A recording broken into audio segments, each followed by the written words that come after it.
یہ سوال کیے ہیں کسی نے، السلام علیکم ورحمۃ اللہ وبرکاتہ۔ وعلیکم السلام ورحمۃ اللہ وبرکاتہ۔ استاد محترم، یکم ذو الحجہ سے 9 ذو الحجہ تک روزے رکھنے کی کوئی خاص فضیلت ہے یا نفلی روزے کا ہی ثواب ہے؟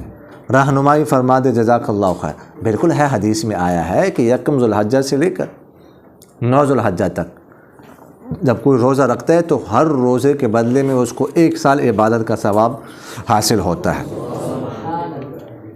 ٹھیک ہے۔ اور 9 جو ذو الحجہ کا روزہ ہے تو اس کی وجہ سے اس کے ایک سال پچھلے اور 1 سال اگلے سال کے گناہ جو ہے وہ گناہ معاف ہوتے ہیں، یعنی 2 سالوں کے اس کے گناہ معاف ہو جاتے ہیں۔